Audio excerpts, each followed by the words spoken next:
voltamos para mais um resumo da Fórmula E. Agora para poder falar sobre as etapas que foram disputadas em Roma. Foi um longo período sem a categoria elétrica atuando por conta das mudanças que ocorreram no calendário, mas agora vai ser um período bem agitado. Restam 11 corridas no calendário e elas serão disputadas em 15 semanas. Seja bem-vindo ao Boletim do Paddock, o seu canal de automobilismo e outras nerdices. Hoje vou comentar com vocês sobre o E-Prix de Roma.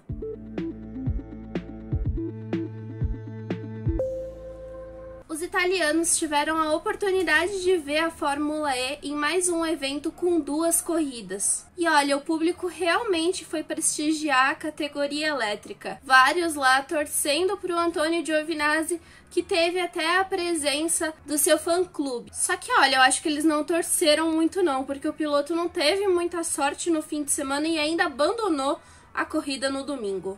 Mas Dragon é Dragon, não é mesmo? Eu imediatamente tenho crise de ansiedade.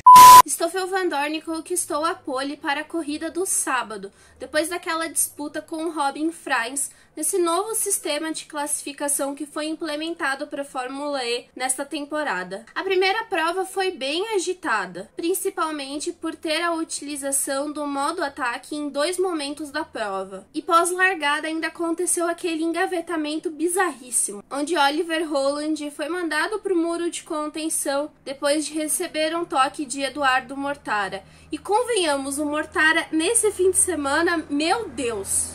Em alguns pontos, por conta dos circuitos de rua, a gente vê que tem espaços muito estreitos e isso acaba acontecendo na Fórmula E. Não é a primeira vez que a gente tem um engavetamento. Alguns pilotos conseguiram ter uma reação melhor depois desse incidente e escaparam ali daquela muvuca e ganharam algumas posições, como foi o caso dos pilotos da Dragon, que tinham largado lá do fundo, mas tiveram uma reação melhor com o incidente que aconteceu à frente deles. Só que por outro lado, a corrida do Lucas di Grassi foi prejudicada. O safety car se fez presente nessa prova depois da batida do Maximilian Gunter, que acabou perdendo o controle da traseira do carro. E aliás, se a gente reparar, durante o fim de semana, essa também foi uma coisa que acabou acontecendo várias vezes. Vários pilotos tinham problema com a traseira dos seus carros.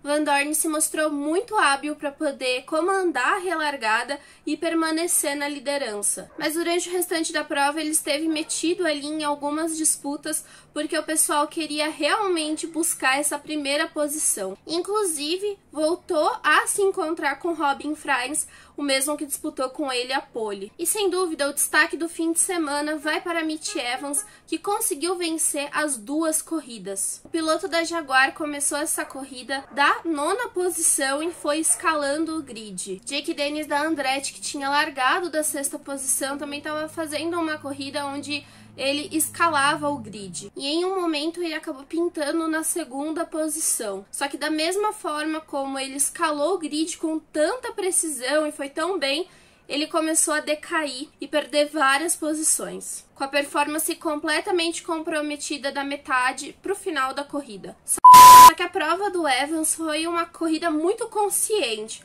onde ele conseguiu gerenciar muito bem a utilização da bateria e também os momentos para poder usar o modo ataque. Os minutos restantes ali, que foram adicionados pós a ativação do safety car, foram utilizados por Freins para poder atacar Vandoorne e conseguir a 2ª posição. E aí para o domingo zerou absolutamente tudo, a gente teve uma nova classificação depois do 3º treino livre e nela nós vimos Jean-Éric Vergne conquistando a pole.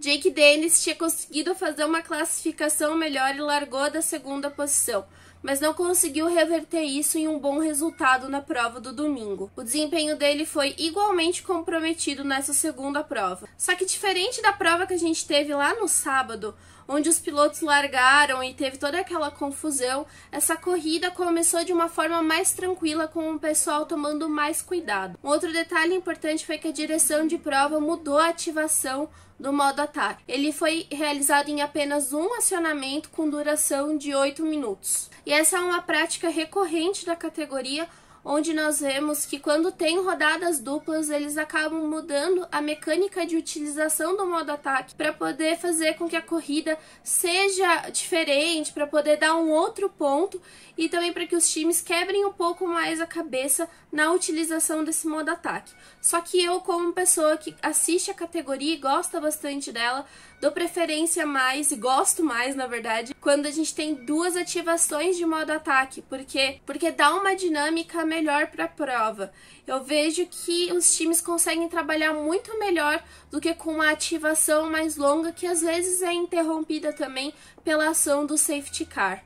Me conta aí como vocês preferem que seja a ativação do modo ataque. A corrida do domingo iniciou de forma mais tranquila, sem todo aquele fuzuê que aconteceu na prova do sábado, mas também passou por alguns períodos de safety car, já que as disputas se intensificaram conforme a prova foi acontecendo. Durante esses momentos de reaproximação do grid, Evans aproveitou para poder atacar os seus adversários e escalar novamente o pelotão. Só que nessa corrida o piloto da Jaguar começou da 4ª posição e ele conseguiu repetir o feito do sábado, vencendo mais uma vez no domingo. Com os resultados do fim de semana, Jean-Éric Vergne da DS Tecta conseguiu a liderança do campeonato, após somar 60 pontos. Agora, o vice-líder do campeonato é ninguém menos que Robin Fries, que conta com 58 pontos. E o Eduardo Mortara, que chegou como líder dessa etapa e teve um fiasco de fim de semana, abandonando a corrida no domingo, caiu para a 5ª posição. As coisas começaram muito bem para a Venturi lá na Arábia Saudita, só que agora não tá muito legal. Lucas de Grassi conseguiu pontuar na corrida do domingo e assumiu a 9ª posição do campeonato, agora com 29 pontos. Sérgio Sete Câmara fez uma excelente classificação no domingo, conseguiu o 10º lugar, mas terminou a prova em 12º, não conseguindo tirar proveito disso para poder obter pelo menos um ponto. Dessa forma, a Dragon deixa o EPRIX de Roma novamente zerada. Só que aí a gente tem uma surpresa nesse fim de semana.